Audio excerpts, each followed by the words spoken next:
Zgjedhjet. Presidentja e ka ftu përfaqësues të partive politike në konsulta për datën e zgjedhjeve lokale. Kuptohet, nga zgjedhjet e përgjithshme akoma s'ka dalë asgjë, edhe nëse partitë kanë blloku kuvendin, pse mos mi tentu të gjysh mi blloku edhe komunat? Bile. Unë mendoj që duhet i kthehemi në ideje të një mendjeje të ndritur.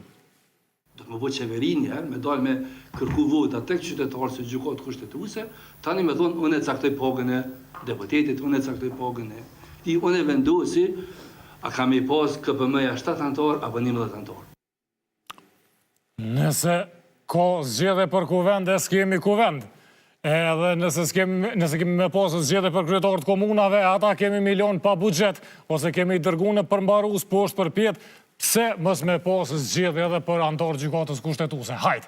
Edhe ashtu kuvendi kur nuk pajtohej se kush duhet me shku aty. Ju kujtohet ka pas shumë tentime e votime të dështuara. Mirë po, kjo huqje e radhës e Besnik Bislimit atë botë nuk ka qenë problematike. Ka qenë në vijë me do qëndrime tjera të njerëzve të vetëvendosjes, të cilët pohonin punë e madhe që ka ndodhur në gjykatë kushtetuese na si zbatojmë vendimet e saj. Na kujtohet për shembull në ide Liburnaliut ose Arbria Nagofsi, që Liburnin. Gjykata kushtetuese në vendim. Gjykata kushtetuese ka marrë vendim që pronat e ndërmarrjeve publike, Apiko dhe Iliria, të t'i jepen manastirit të Deçanit, sepse në kohën e Miloševićit është bërë një gjë e tillë.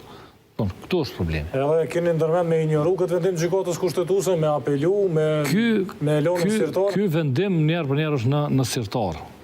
Ky vendim njerë për njerë është në sirtar, ky mund të prodhoj efekt zinxhir. Manej, Albulena Haxhiu, Liburnin është tregim në veti.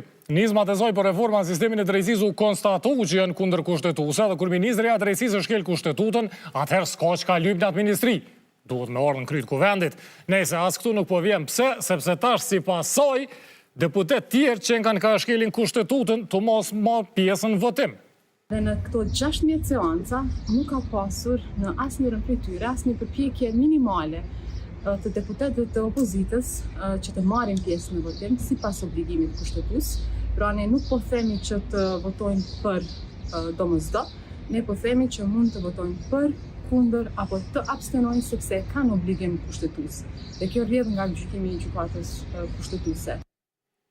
Pra, kur gjykata kushtetuese dhe vendimet e saj kontestohen shmajt e djallë nga vetëvendosja, del Albulena fillimisht e mas soj del Artan Abroshi, edhe thot që gjykata kushtetuese mund ta zhbllokojë situatën rreth Albulenës. Pritje të vendimit të gjykatës kushtetuese që të sqarohet çështja e votimit të fshehtë dhe po ashtu jemi në pritje të vendimit tjetër aktgjykimit të gjykatës kushtetuese që kanë të bënë me manipulimin e votave nga diaspora nga Lidhja Demokratike e Kosovës. Respektimi vendimeve të gjykatës kushtetuese është një prej 3 shtyllave të demokracisë në Kosovë, bashkë me zgjedhjet e lira dhe transferin paqësor të pushtetit.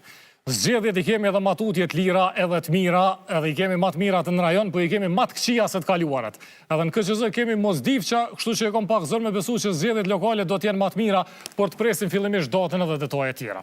Transferi pushtetit nuk ka ndodhur sepse s'kemi pushtet të ri pas zgjedhjeve. Aso për vetëvendosje, aman koncentrohuni.